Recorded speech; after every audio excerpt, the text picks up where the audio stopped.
জয় গুরু। বাবা মা যেমন ছেলেপিলের অমঙ্গল চায় না, চায় তার মঙ্গল, উন্নতি, খুশি, সুখী, সফলতা, সার্থকতা। আর যখন তার জীবনে এর পরিবর্তে ব্যর্থতা, অসফলতা, কষ্ট দেখে, তখন বাপ মায়ের মুখটি মলিন হয়ে যায়। পিতা তখন নিজেকে ধিক্কার করে, কষ্টে থাকে ছেলেটির ব্যর্থতা দেখে।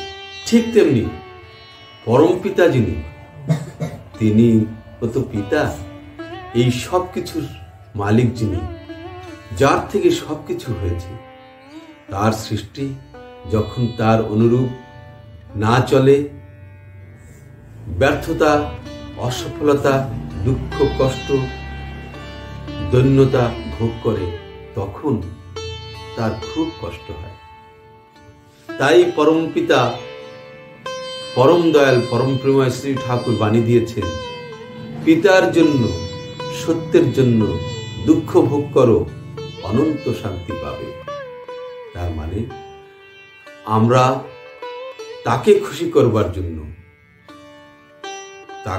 তার মুখে হাসি ফোটাবার জন্য যখন প্রাণপণে চেষ্টা করি, কর্ম করে এগিয়ে যাবার জন্য, সফলতা, উন্নতির জন্য, তখন তিনি খুশি হন। তাই আমরা যখন তাকে তার মুখে হাসি ফোটাবার জন্য তাকে আশ্রয় করে কর্ম করে চলি, তখন আমার জীবনে আসে উন্নতি, অনন্ত শান্তি। তাই তাকে খুশি করার মধ্যেই রয়েছে আমার খুশি, আনন্দ, শান্তি।